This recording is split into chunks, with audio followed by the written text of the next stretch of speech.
योऽन्तः प्रविश्य मम वाचमिमां प्रसुप्तां सञ्जीवयत्यखिलशक्तिधरः स्वधाम्ना अन्त्याश्च हस्तचरणश्रवणत्वगादीन् प्राणान् नमो भगवते पुरुषाय तुभ्यं. मी डॉक्टर रमा गोळवलकर नागपूरहून आपल्या सगळ्यांशी बोलते. आज आपण पितृपक्ष या विषयावर थोडा वेळ बोलणार आहोत आणि त्यानंतर तुम्हा सगळ्यांच्या प्रश्नांची उत्तरं देण्याचा मी निश्चित प्रयत्न करेन. आपल्या भारतीय संस्कृतीमध्ये जे काही दिवस आपण विविध देवतांना दिलेले आहेत त्यांना आपण सण म्हणतो. त्याचप्रमाणे काही विशिष्ट दिवस आपण आपल्या पितरांनाही दिलेले आहेत आणि त्या दिवसांना पितृपक्ष असं म्हणण्याची पद्धत आहे. या संपूर्ण प्रेझेंटेशन मध्ये आपण पितर म्हणजे काय हे समजून घेण्याचा प्रयत्न करणारच आहोत. शिवाय हे 16 दिवस कोणते आणि काय नेमकं त्यामागचं कारण आहे याबद्दल थोडासा उहापोह करण्याचा प्रयत्न करतो. तर पितृपक्ष हा सध्या पासून सुरू झालेला म्हणजे आजपासून पितृपक्षाची सुरुवात झाली. कारण काय तर भाद्रपद ते पहिले काही दिवस आपण गणपती उत्सव साजरा करतो आणि नंतरचे 16 दिवस हे आपण पितृपक्षासाठी दिलेले आहेत. हिंदू वर्षाची जर आपण वैशिष्ट्य पाहिली तर सर्वात महत्वाचं वैशिष्ट्य असं आहे की सौर दिन गणना किंवा कालगणना आणि चांद्र कालगणना यांचा अत्यंत योग्य तो समन्वय साधत आपण हिंदूंची 360 दिवसांची अशी वर्ष मोजण्याची एक कालगणना सुरू केलेली. किती वर्ष झालीत त्याला? तर युधिष्ठिर होता, त्यांनी तो शककर्ता होता. आपण पंचांग उघडलं की आपल्याला हे सगळं दिसतं. तर शककर्ता युधिष्ठिर आणि त्याच्याही आधी म्हणजे फार फार वर्षांपासून आपल्याकडे ही 360 दिवसांची परंपरा आहे. नेमकं सांगायचं झालं तर ज्योतिषीय जर नोंदी पाहिल्यात आपण तर ऋग्वेद किमान 25,000 वर्ष जुना आहे. किमान 25,000 वर्ष असं आजचे जे एस्ट्रॉलॉजीवर एस्ट्रॉनॉमीवरती विश्वास ठेवून जे आपली भारतीय परंपरा शोधून काढण्याचा प्रयत्न करतायत अशा लोकांचं मत आहे. मी त्याची अभ्यासक नाही, परंतु त्यांच्या मतांना पुष्टी देण्यासाठी पण माझ्याजवळ काही पुरावे नाहीत. परंतु तरीही त्यांनी जर त्या एस्ट्रॉनॉमिकल रेकॉर्डिंग वरून म्हणजे खगोलशास्त्रीय पुराव्यांवरून जर हे शोधून काढलं असेल आणि ते जर ते सिद्ध करत असतील तर मान्य करायला काहीच हरकत नाही असं माझं मत आहे. पण ही 360 दिवसांची ही कालगणना आहे. त्यातले 16 दिवस आपण आपल्या पितरांसाठी काढून ठेवलेले आहेत. आता हे ज्यावेळेला आपण विचार करतो त्यावेळेला दिवस कोणकोणते आहेत तर भाद्रपद पौर्णिमेपासून भाद्रपद अमावस्येपर्यंत जे दिवस आहेत त्याला आपण पितृपंधरवाडा असं म्हणण्याची प्रथा पाळलेली आहे. याला आजकालचे लोक कडू दिवसही म्हणतात. मग या दिवसात काहीच चांगलं करायचं नाही, म्हणजे अगदी नवीन कपडे सुद्धा विकत घ्यायचे नाहीत.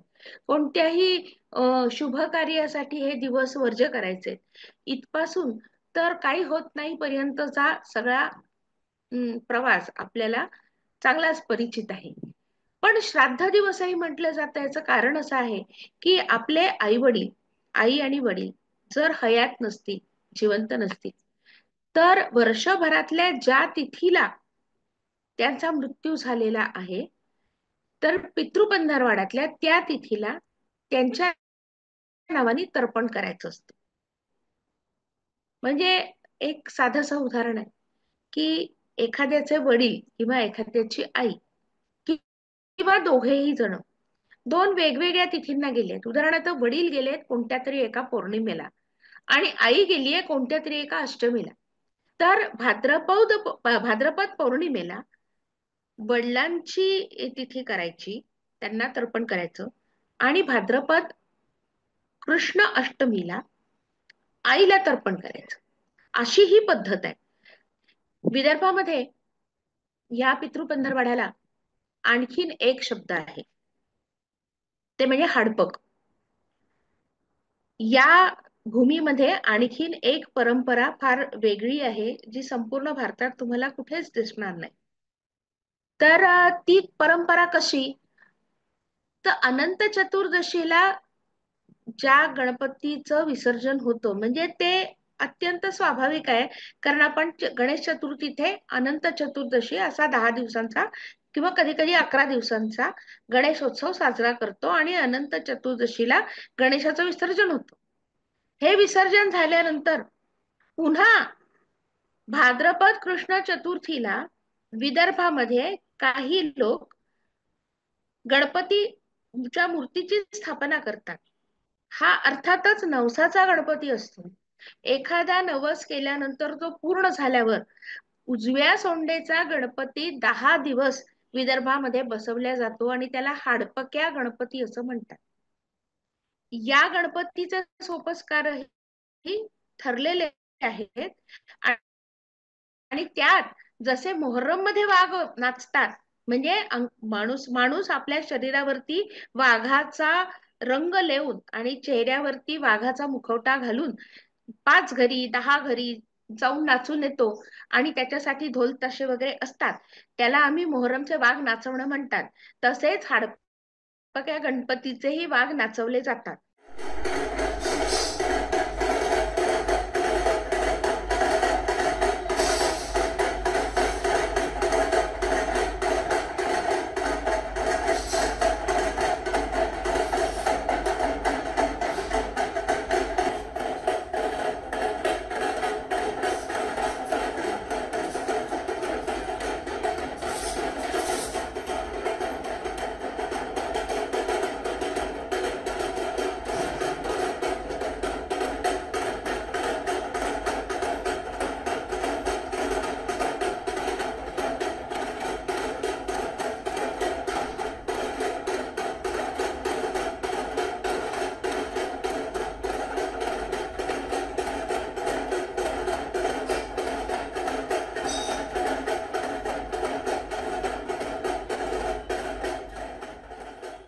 प्रत्येकाच्या घरी म्हणजे ज्यांच्याकडे हाडपक्या गणपती आहे त्यांच्याकडच्या घरचा करता पुरुष हा स्वतःला वाघासारखा रंगवून घेतो आणि 5 घरी किंवा 10 घरी किंवा 15 घरी जे काही त्यांनी म्हटलं असेल तसा जाऊन नाचून येतो.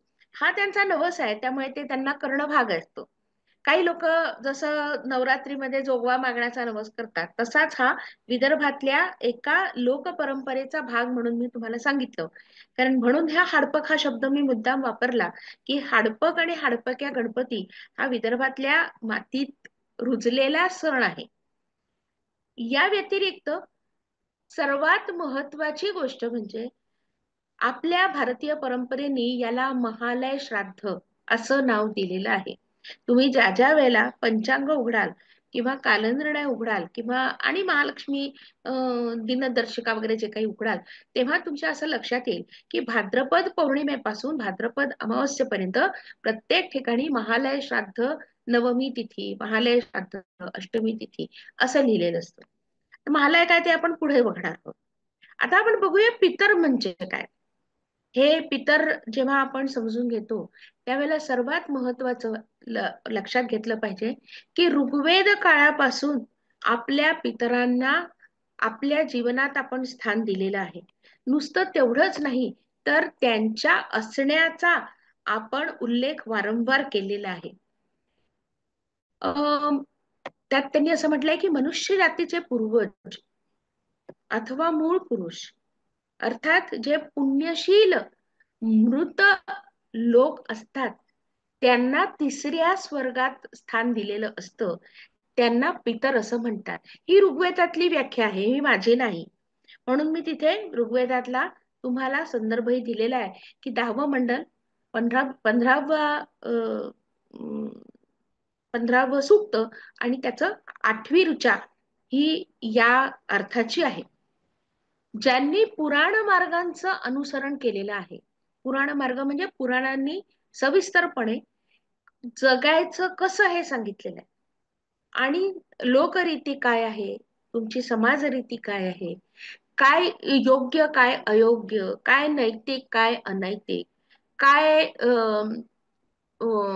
म्हणजे श्लाघ्य आणि काय अश्लाघ्य, या सगळ्यांची एक नैतिक चौकट आपल्याला पुराणाने दिलेली आहे. आणि त्या चौकटीत जे जगलेत ना, त्यांनाही पूर्वज म्हणायचं. ती जीवनशैली ज्यांनी आत्मसात केली, त्या जीवनशैलीचे पाईक झालेत, त्या सर्वांना पितर म्हणण्याचं आपल्या संस्कृतीने सांगितलेलं आहे. आणखीन एक व्याख्या आहे, अलीकडेच जे मृत झालेले लोक आहेत आणि ज्या मार्गाने आपल्या पूर्वज ऋषींना ते भेटायला जातात, ते मार्ग प्रशस्त करणारे ऋषी देखील आपल्यासाठी पितर म्हणूनच पूजनीय आहेत. असं ऋग्वेदातली मंडल क्रमांक 10वा, सूक्त क्रमांक 14 आणि ऋचा 2 आणि 7 असे म्हणतात. या पितरांना शोधायचं कुठे? तर आत्ताच वामन अवतार, वामन जयंती आपण साजरी केली. तर वामन आणि त्रिविक्रम, तर वामन जेव्हा त्रिविक्रमाच्या रूपात, विष्णू रूपात प्रकटले, तेव्हा त्यांना त्रिविक्रम म्हणतात. त्यांनी एका पावलामध्ये आपली पृथ्वी व्यापली होती. दुसरं पाऊल जे त्यांनी स्वर्गात नेलं, त्या पावलाशी, इथे तिसऱ्या पावलाशी लिहिलंय, पण त्या पावलांशी पितरांचा संबंध आहे असंही ऋचा म्हणते. माझी थोडीशी चूक झाली, ते दुसऱ्या पावलाशी पाहिजे. अं वेदांमध्ये 2 सूक्त या पितरांच्या स्तुती प्रित्यर्थ खर्च झालेली आहेत. मधल्या 10व्या मंडलात 15वं आणि 10वं स्वतः ज्या सूक्त आहेत, ही सगळी पितरांसाठी दिलेली आहे. वैदिक लोकांनी पितरांची एकूण 6 कुळं देखील सांगितली आहेत. म्हणजे कोणताही कोणतीही व्यक्ती मृत झाली की ती या 6 पैकी कुठल्या तरी एका कुळामध्ये सहभागी होतात. त्यांची सगळ्यांची नावं पण दिली आहे. नवग्व, वैरूप, अंगिरस, अथर्व, भृगु आणि वसिष्ठ. याचेही मी तुम्हाला संदर्भ दिले आहेत की कोणत्या संदर्भांमध्ये, कोणत्या ऋचांमध्ये यांची गणना केलेली आहे. यापैकी अंगिरस ही जी 4 आणि त्याची 4 कुळं आहेत, यांनी अथर्व वेदाची रचना केली. आणि ऋग्वेदाचं 2रं आणि 7वं मंडळ या ऋषी मंडळांनी रचलेलं आहे, ऋषिकुलांनी. तर ह्या सर्व कुलांपैकी अंगिरस ऋषींचं जे कुळ आहे, त्यांचा संबंध यमधर्माशी देखील आहे. यमधर्म म्हणजे यमराज, जो मृत्यूचा देवता आहे. तर त्याच्याशी ह्याचं विशेष नातं आहे, असंही या सूक्तांमध्ये त्यांनी नमूद करून ठेवलेलं आहे. पण पितर म्हणजे काहीतरी अशुभ, भीती उत्पन्न करणारे किंवा कार्य सिद्धी पासून अडवणूक करणारे, असे काही लोक असतात, असं असं असा लोकांचा गैरसमज आहे. परंतु तसं काही नाही. आपल्याकडे परंपरेने इतरांना देवतांच्या खालोखाल किंवा समकक्ष असंच मानण्यात आलेलं आहे. ज्यांनी पुण्यकर्म केलाय त्यांना पितर म्हणायचं असतं, असं आपला ऋग्वेद सांगतो. ही मंडळी चांगली होती ना, त्यांच्या कर्माची चांगली फळं आज आपण चाखतो आहोत. त्याकरता तरी निदान आपण त्यांचं स्मरण केलं पाहिजे.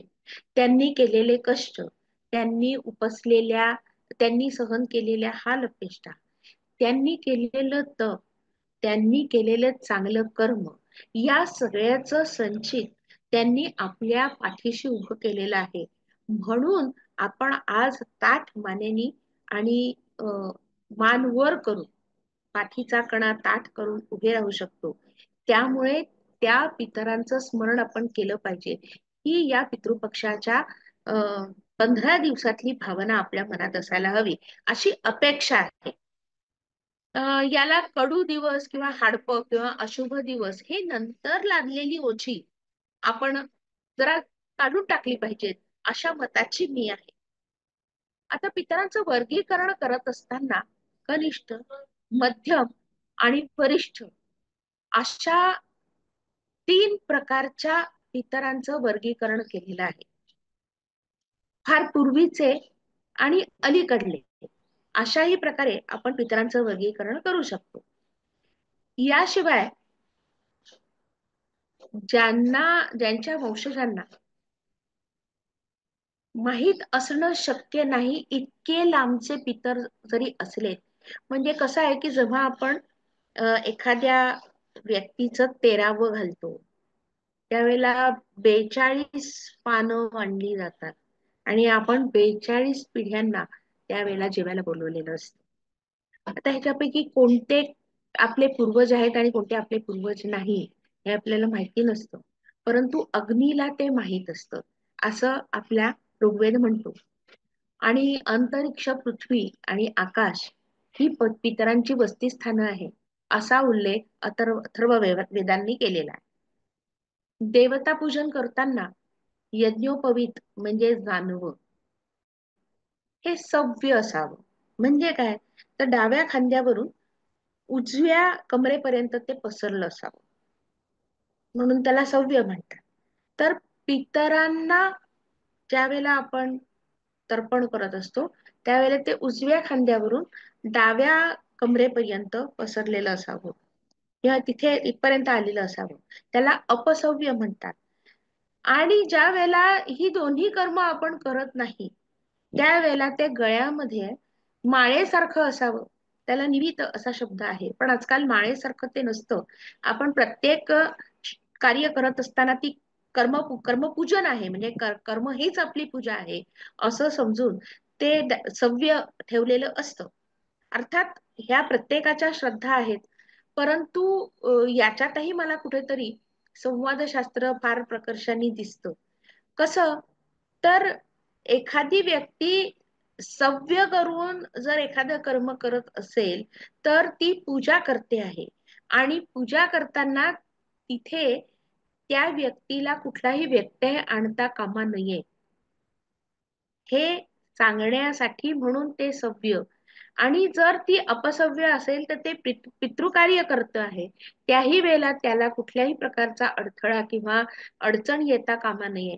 ज्याला आपण डू नॉट डिस्टर्ब असा बोर्ड लावलेला असतो असं म्हणतात, तसलाच काहीतरी प्रकार किंवा म्हणजे जेस्चर किंवा एखादी क्रिया ही आपण या सव्य आणि अपसव्य या जानव्याच्या बाबतीत म्हणजे यज्ञोपवीताच्या बाबतीत करत असतो. आणि ज्या वेळेला ते गळ्यात असतं त्यावेळेला तर तुम्ही म्हणजे पूजाही करत नाही आणि पितृकर्मही करत नाही अशा अवस्थेत आहात असं सांगण्यासाठी म्हणून ते गळ्यात हारासारखं किंवा माळेसारखं घातलेलं असतं. तर weather to disturb and weather he that person can be disturb या दोन मधला फरक करण्यासाठीच जानवं हा एक महत्वाचा आर्टिफॅक्ट वापरलेला आहे असं मी म्हणेन. तर देवतांना ज्या वेळेला आपण अर्घ्य देतो तेव्हा ते मधल्या बोटावरनं सोडायचं असतं. म्हणजे हात असा केलेला असतो आणि या मधल्या बोटावरनं ते पाणी सुटावं अशी अपेक्षा असते. त्याच बरोबर ज्या वेळेला आपण पितरांना तर्पण देतो त्यावेळेला हात असा केलेला असतो आणि अंगठ्यावरनं पाणी सुटावं अशी अपेक्षा असते. बघा देवता वेगळ्यात आणि पितर वेगळे, दोघांच्याही करता विधीच केले जातात, पण देव कार्य आणि पितृकार्य असं त्याचं वर्गीकरण होतं. आणि ते वर्गीकरण करत असताना क्रिया देखील बदलतात. देवतांकरता सव्य असतं, देवतांकरता अर्घ्य असतं, पितरांकरता अपसव्य असतं आणि पितरांकरता तर्पण असतं. दोन वेग पाणीच देणं आहे, परंतु एक मधल्या बोटावरनं सोडलेला आहे आणि एक अंगठ्यावरून सोडलेला आहे. हे करणं म्हणजे आपण नेमकं काय आणि कोणाला अर्पण करतो आहोत याबद्दल आपल्या मनात शाश्वती आहे, म्हणूनच आपण हे करतो आहोत. देवतांना अर्पण केलं जातो तो हवीर द्रव्य असतं जे आपण अग्निकुंडात टाकत असतो आणि ते म्हणत असताना स्वाहा असं म्हणायचं असतं. तर पितरांना ज्या वेळेला आपण त्यांचा भाग देत असतो त्यावेळेला स्वधा असा शब्द वापरला जातो. एकूण हे वर्गीकरण त्यांनी केलेलं आहे आणि म्हणूनच आपल्याला नक्की निश्चित माहिती असतं की आपण देवता पूजन करतो आहोत की पितृकर्म करतो आहोत. आता ऋणत्रयी ही संकल्पना आपण समजून घेतली पाहिजे. ही भारतीय संस्कृतीची आणखीन एक वैशिष्ट्यपूर्ण परंपरा आहे. ऋणत्रयी म्हणजे काय, तर प्रत्येक जीव, विशेषतः मानव, मानवाबद्दलच असल्यामुळे मानव, जीव म्हणजे मानव असं समजूया सध्या, जीव म्हणजे प्राणी नव्हे, हे सध्या पुरताची संकल्प म्हणजे सध्या पुरताच गृहीतक आपण ठरवलेलं आहे की प्रत्येक प्राणी मात्र जन्माला आल्यानंतर त्याच्या डोक्यावर आयुष्यभर फेडण्यासाठीची 3 ऋण असतात. ती त्यांनी आयुष्यभर फेडायची आहे. पहिलं ऋण काय, तर देवऋण. या देवऋणामध्ये काय काय येतं, तर तुम्ही यज्ञविधी करा, देवाला हविर्द्रव्य अर्पण करा आणि इतर जी काही देवकर्म आहेत ती सगळी करा. मग त्याच्यामध्ये देवानी निर्माण केलेली सृष्टी जोपासणं, तिचं तिला धारण करणं, तिचं संवर्धन करणं हे देखील आलं. याच्यात सर्वात महत्वाचा भाग म्हणजे पर्यावरण आणि निसर्गाचं संरक्षण. आणि म्हणूनच आपल्या इथे गायरानं, देवराया अशा प्रकारच्या विविध यंत्रणा आपण राबवल्या होत्या. गायरान किंवा देवरानं म्हणजे काय, किंवा देवराई म्हणजे काय, तर अशा प्रकारची वनराई ज्या ठिकाणी ते सगळी जी झाडं आहेत ती देवाची आहेत, त्याच्यामुळे त्याला तोडता येत नाही, याच्यातून पर्यावरणाचं संरक्षण होतं. हे सगळं देवऋण आहे.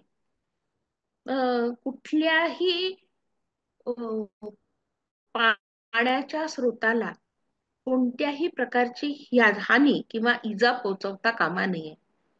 त्यात कुठल्याही प्रकारचं प्रदूषण करता कामा नये.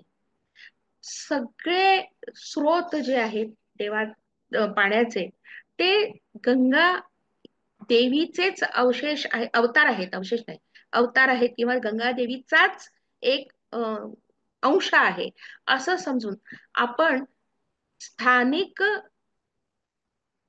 जलस्रोतांना तेवढंच महत्व दिलेलं आहे, त्यांचं पावित्र्य राखण्याचा प्रयत्न केलेला आहे. आताच्या गेल्या 50-60 वर्षांच्या सगळ्या ज्या परंपरांना तुडवून आपण जे काही करतो आहोत त्याच्या पेक्षा काहीतरी वेगळं असं आपले पूर्वज वागत होते एवढं निश्चित. कोणीही जलस्रोतांना प्रदूषित केलं नव्हतं, कारण ते देवऋणाच्या विपरीत आहे. त्यांनी मातीला देखील भूमी मानलं, देवी मानलं आणि तिलाही तिच्याही प्रदूषणापासून स्वतःला परावृत्त केलेलं आहे. त्यामुळे निसर्गाचं प्रदूषण न करणं हे देवऋण फेडण्यातलाच एक भाग आहे. कारण ही सगळी सृष्टी, हे सगळं पर्यावरण हे देवाचं आहे.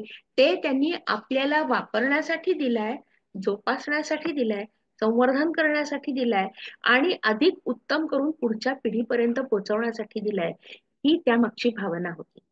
दुसरं ऋण कोणतं, तर ऋषी ऋण. ऋषींनी आपल्यासाठी ज्ञान उत्पन्न केलं.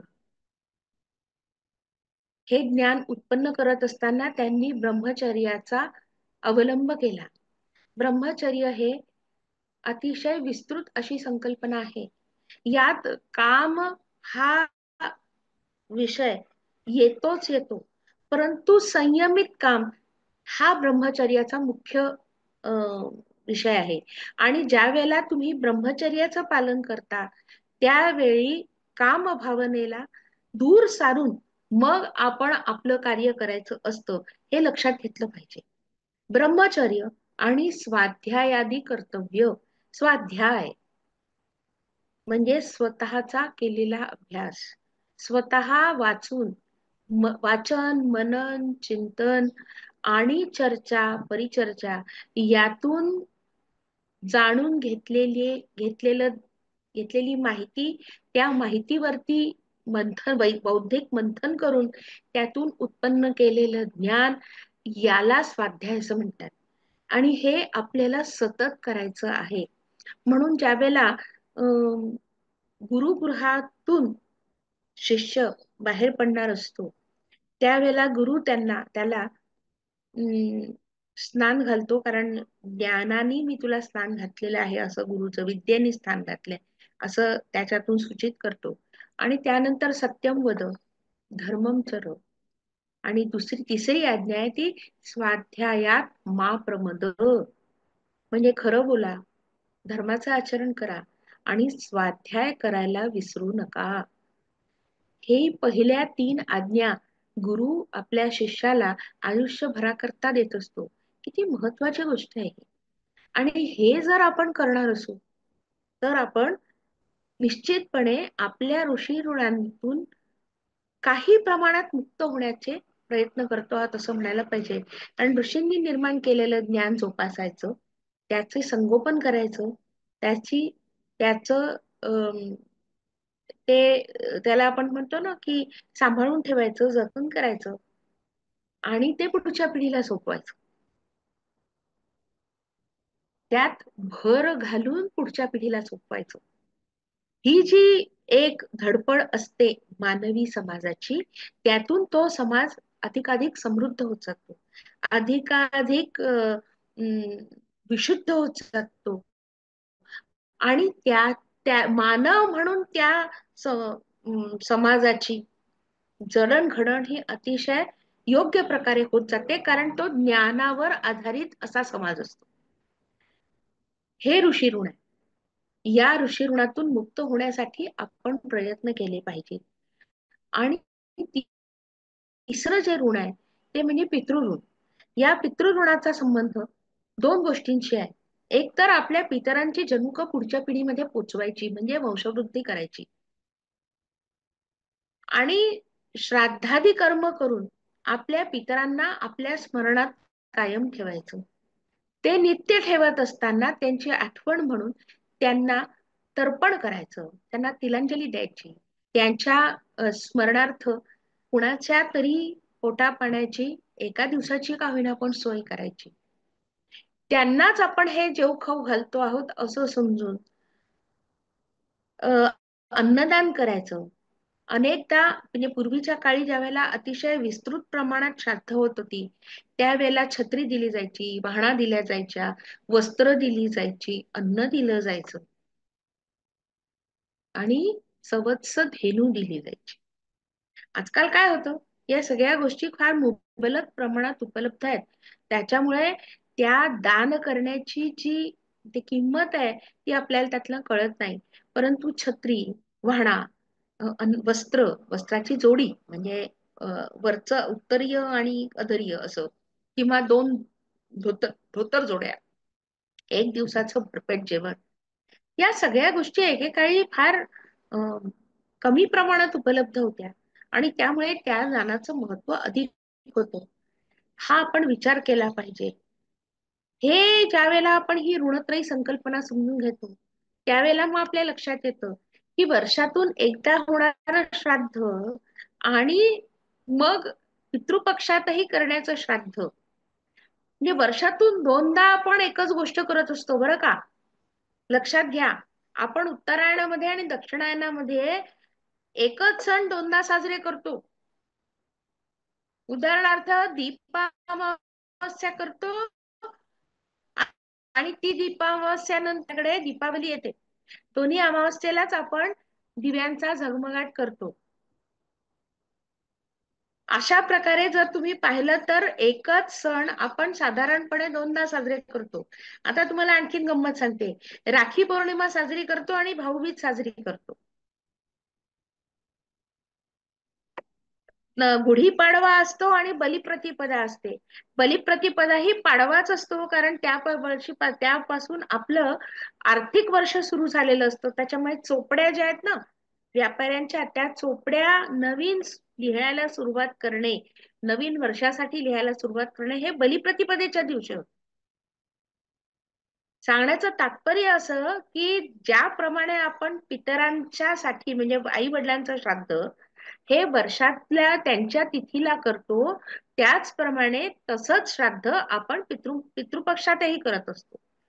म्हणजे किमान 2दा तरी आपण ज्या ब्राह्मणांची उपजीविका केवळ यावरच अवलंबून आहे, अशांना आपण कापड चोपड, वाहना, कारण पूर्वीच्या काळी लोक पायीच चालायचे, वाहना झिजायच्या, आज वाहना वाहना झिजायच्या, वाहना तुटायच्या, आजकालच्या सारख्या फेकून देण्याची वेळ यायची नाही. या झिजलेल्या वाहनांवरनं ही माणसं किती चालत होती याचा अंदाज बांधला जायचा.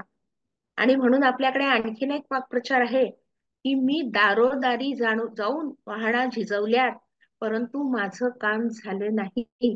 विशेषतः वधू पिता एकेकाळी आपल्या मुलीच्या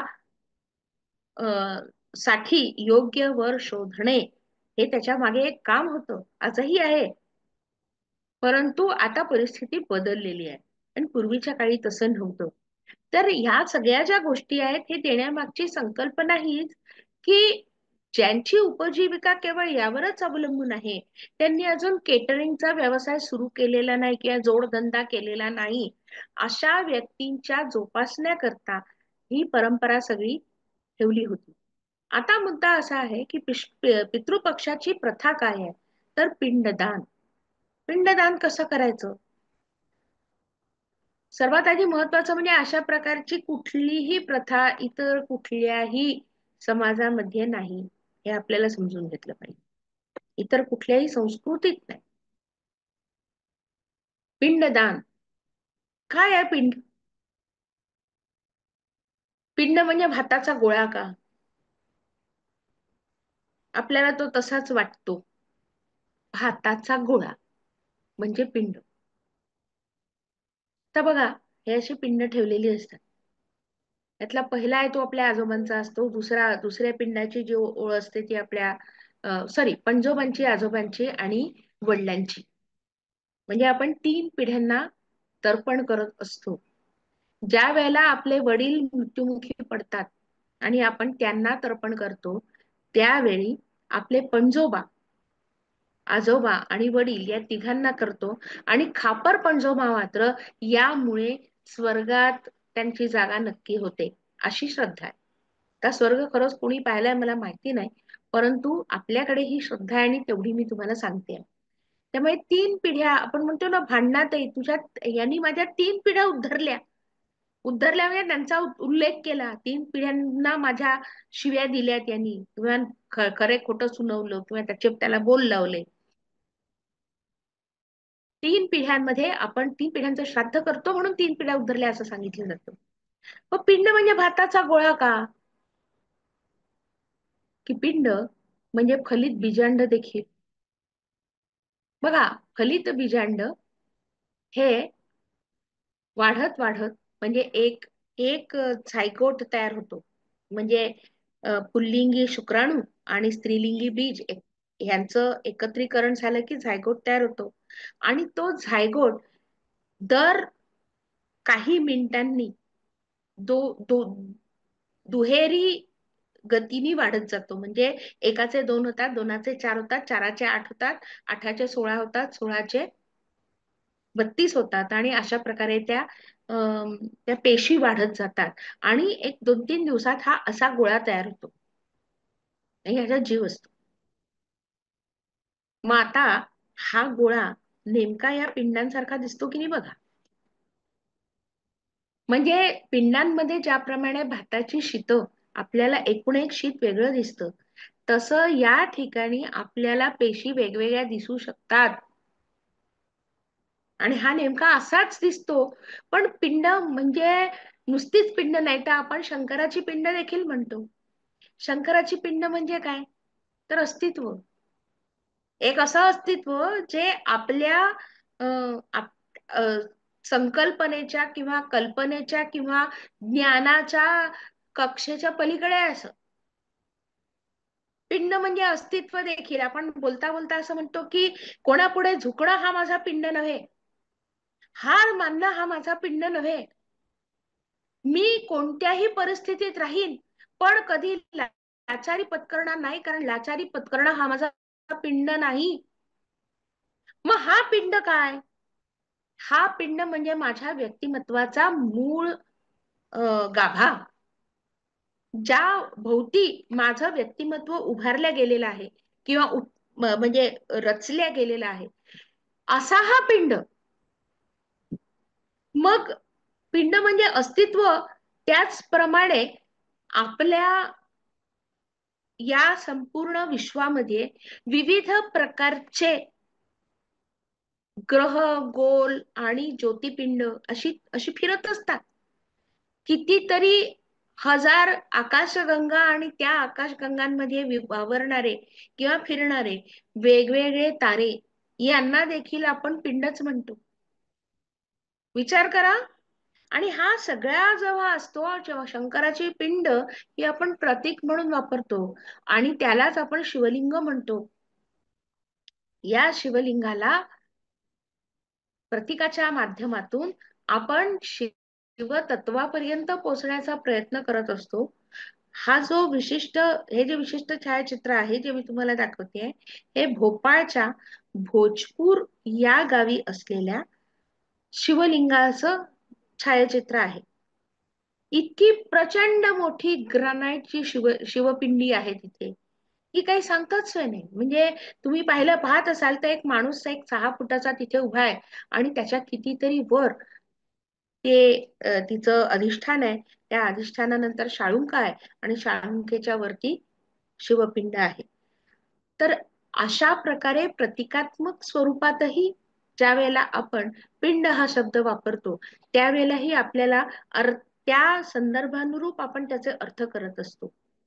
या ठिकाणी बघा, ही शिवपिंडच आहे, परंतु या ठिकाणी त्यांनी 4 प्रकारची मुख कोरलेली आहेत. आणि सर्वात वरचं जे मुख आहे ते आपल्याला सध्या दिसत नाही, पण ते त्या पिंडीच्या म्हणजे सर्वात लिंगाच्या सर्वात वरच्या बाजूला ते आहे. यात अघोर आहे, सद्योजात आहे, वामदेव आहे. असे शंकराची जी 5 नावं आहेत, त्या 5 नावांच्या अनुसार ही अ, जी अ, मुखवटे आहेत, हे मुखवटे कोरण्यात आलेले आहेत. पण आहे ही पिंडच.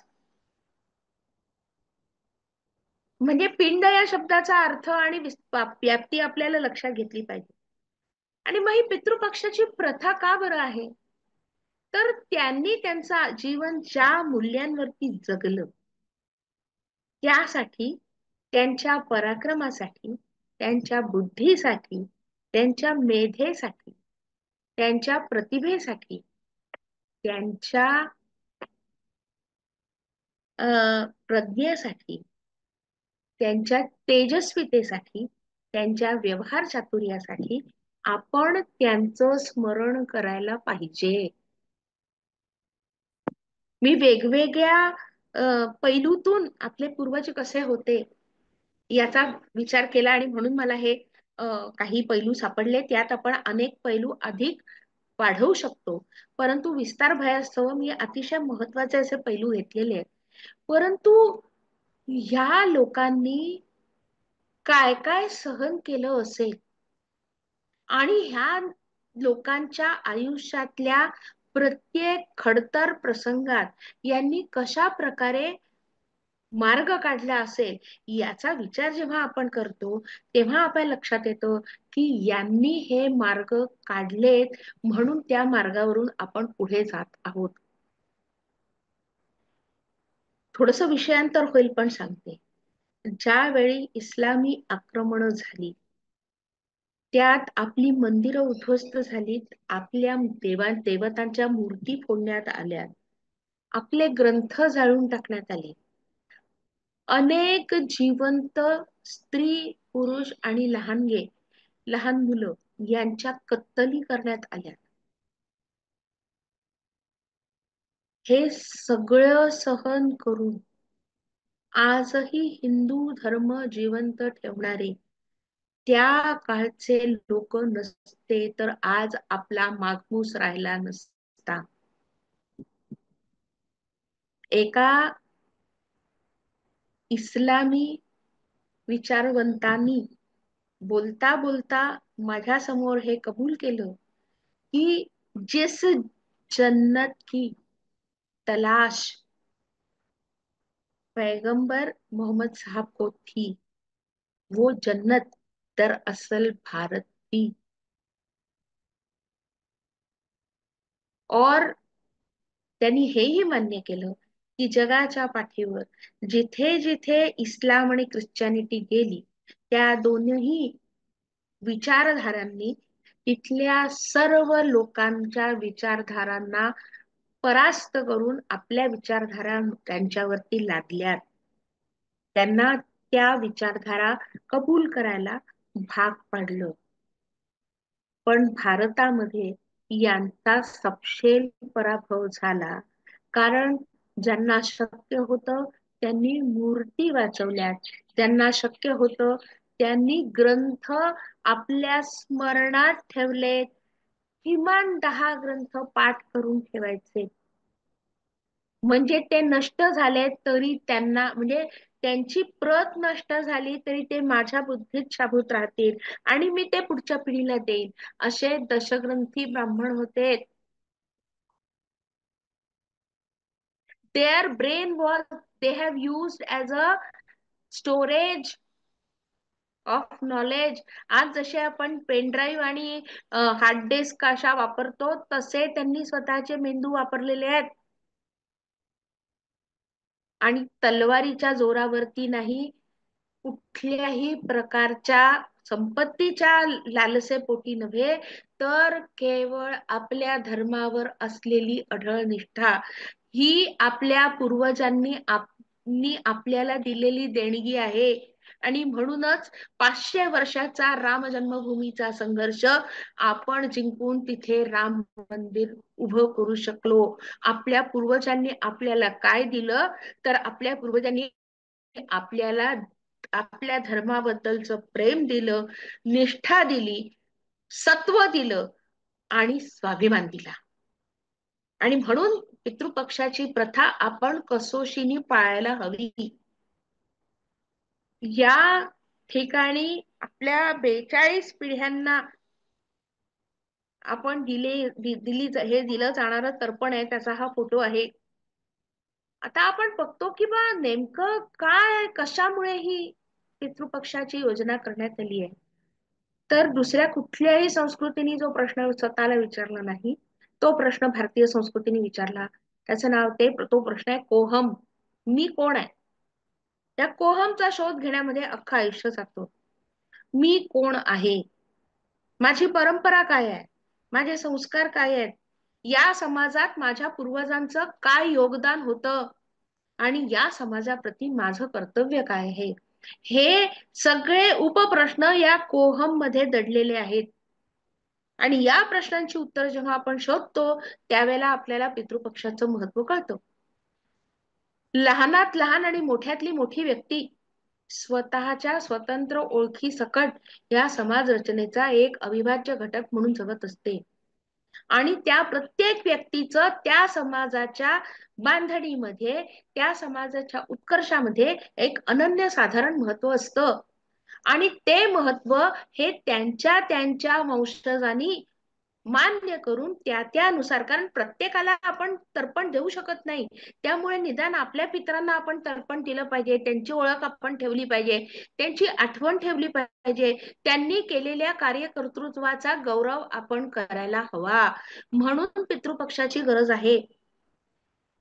ज्यांना त्यांचे आई वडील माहित नसतात, ज्यांना त्यांची वंश परंपरा माहित नसते, they always fight for their identity. ते अनाथ असतात आणि त्यांना स्वतःची ओळखच नसते आणि त्यांचं आयुष्य हे मांजा कटलेल्या पतंगासारखं भरकटत जातं. कारण त्यांना माहितीच नसतं की आपला जन्म कशासाठी झालेला आहे. आपण आधी हे मागचे जे 4 प्रश्न बघितले, कोहमच्या बरोबर आलेले, त्या प्रश्नांची उत्तरच यांच्याकडे नसतात आणि ती नसतात म्हणून ते भरकटत जातात. सुकाणू हरवलेलं जहाज आणि मांजा कापलेली किंवा जिचा मांज्याचा दोर तुटलेला आहे अशी पतंग ज्या प्रकारे दिशाहीन होऊन भरकटत जाते, तशा प्रकारे यांचं आयुष्य असतं. आणि तुम्ही जर पाहिलं असेल तर अमेरिकेमध्ये सर्वात जास्त लोक डिप्रेशन मध्ये असतात. त्यांना फॅमिली बॅकग्राऊंड नाही, त्यांना ते कशासाठी ते पैदा झालेत हे माहिती नाही, त्यांना आयुष्यात काय करायचं असतं याची कल्पना नाही, अशी असंख्य ओळख नसलेली अनाथ लोक रस्त्यावरती पडलेली असतात, ड्रग्सच्या विळख्यात असतात, विविध प्रकारचे गुन्हे करतात. आपल्या मॉरल कंपॉसला व्यवस्थित ठेवण्यासाठी आपल्याला पितृपक्षाची गरज आहे. आता मॉरल कंपास हा शब्द खर तर पाश्चात्यांकडनं आलेला आहे, पण आपल्या नैतिक मूल्यांना जाणून घेण्यासाठी आणि त्यावर स्थिर राहण्यासाठी, ध्रुव राहण्यासाठी पितृपक्षाची गरज आहे असं मला वाटतं. संपूर्ण जीवन एका अपूर्ण व्यक्तिमत्वाशिवाय जगण्यापेक्षा ते पूर्णत्व कसं जाईल याची जी धडपड आपली असते, त्यामध्ये पितृपक्ष हा आपल्याला पाठीचा कणा म्हणून काम करत असतो असं माझं मत आहे. आणि मग आपण पे डिग्री जेव्हा म्हणतो की नाही, एखादा कुत्रा किंवा मांजर विकत घेत असताना त्याच्या किमान 4 पिढ्या पाहिल्या जातात. घोडे तर वैशिष्ट्यपूर्णपणे पाहिल्या जातात. गायींची देखील पेडिग्री पाहिली जाते. म्हणजे त्यांच्या मागच्या 4 पिढ्या कोणाच्या आहेत, या उत्कृष्ट जमाती यांची जी पैदास आहे ही उत्कृष्ट माता पित्यांच्या माध्यमातून झालेली आहे, याची खात्री आपण करून घेत असतो. आणि ती खात्री करून घेतल्यानंतरच तो कुत्रा किंवा ते मांजर किंवा ती गाय किंवा तो बैल किंवा तो घोडा, ज्यांचा ज्यांचा व्यापार होतो असे सगळे या पेडिग्रीवरती अवलंबून असतात. मग आपली पेडिग्री काय आहे? तर आपली पेडिग्री आहे वेद निर्माण करणारे ऋषी, उपनिषद सांगणारे चिंतनकार, म्हणजे तत्वज्ञ, त्यानंतर श्रुती स्मृती पुराण रामायण महाभारतादी ग्रंथ लिहिणारे आपले सगळे ऋषीमुनी, योगसूत्रापासून कामसूत्रापर्यंत आणि मूर्तिशास्त्रापासून नाट्यशास्त्रापर्यंत विविध कला आणि विद्या यांना जोपासणारे, अभिव्यक्त करणारे, त्यांची शास्त्र लिहून ठेवणारे हे आपले विद्वज्जन. संस्कृत सारखी शास्त्रशुद्ध भाषा, त्यातून निघणाऱ्या अन्य 22 भाषा आणि 3000 बोली भाषा, 3000हून अधिक बोली भाषा यांचा जन्माला घालणारे भाषाविद, त्याच्यानंतर कर्णभारम ते अभिज्ञान शाकुंतल आणि मृच्छकटिकम सारखी अत्यंत मनोरंजक अशी नाटकं लिहिणारे कवी, कारण कवी म्हणजे नाटककार खरं तर, कादंबरी, पंचतंत्र, वेताळ पंचवीसी, सिंहासन बत्तीशी यासारखे म्हणजे वेताळ पंचवीशी आणि सिंहासन बत्तीशी तर म्हणजे व्यवहार चातुर्याचे आधारस्तंभ आहेत.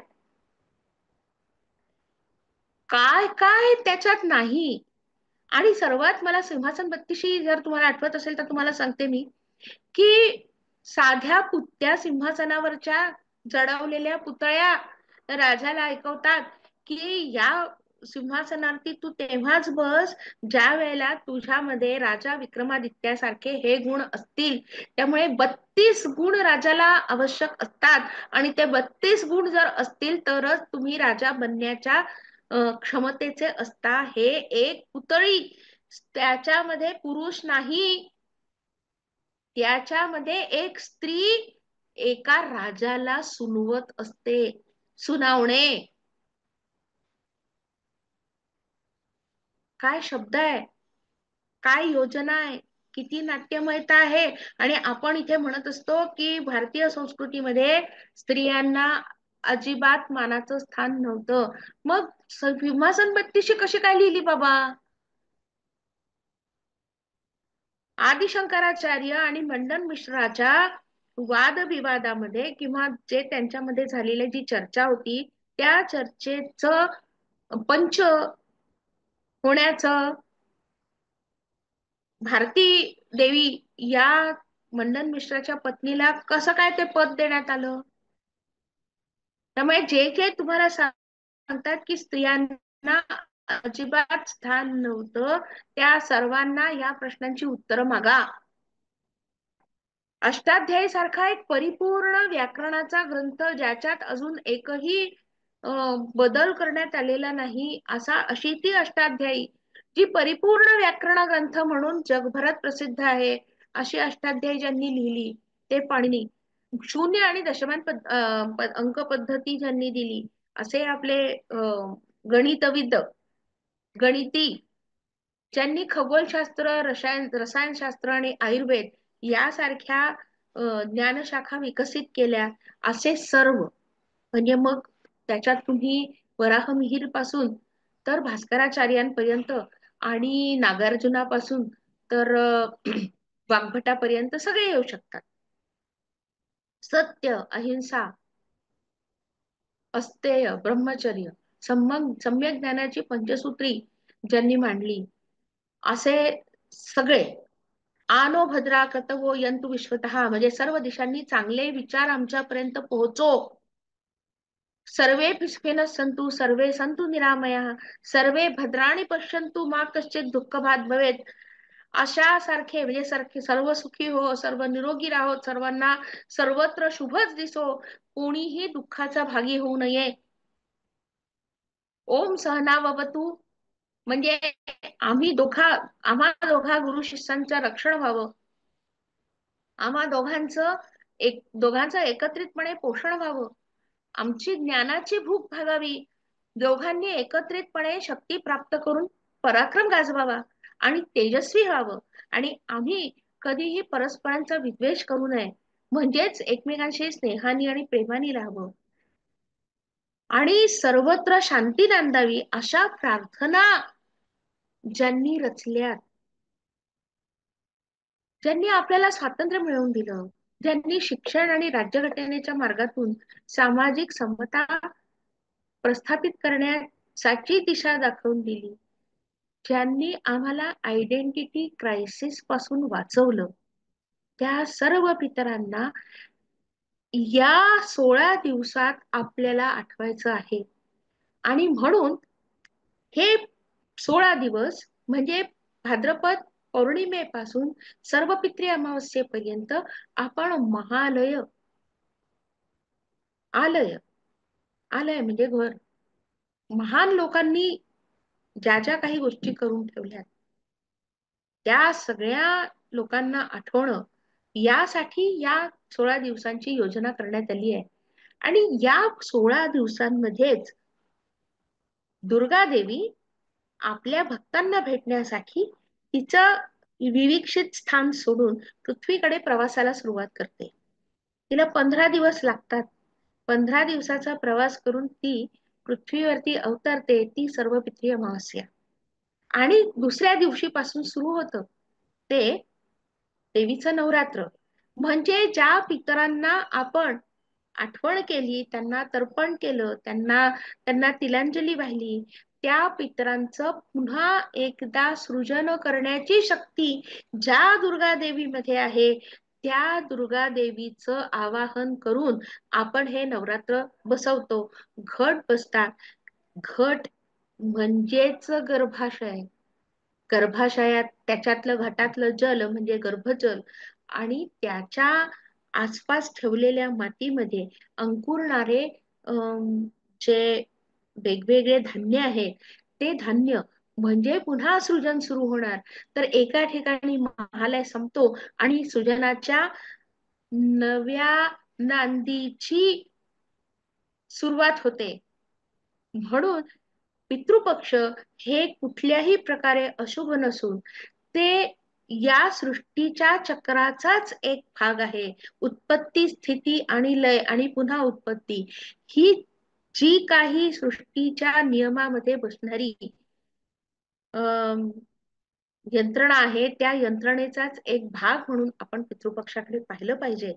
आणि माझं भाषण तुम्ही शांतपणे ऐकून घेतलं, याबद्दल आपणा सर्वांचे मनपूर्वक धन्यवाद. आपल्या सर्वांच्या पितरांना आजपासून सुरू होणाऱ्या पितृपक्षामध्ये मनपूर्वक नमन, त्यांचं स्मरण करून मी आजचा आपला हा कार्यक्रम संपवते. धन्यवाद.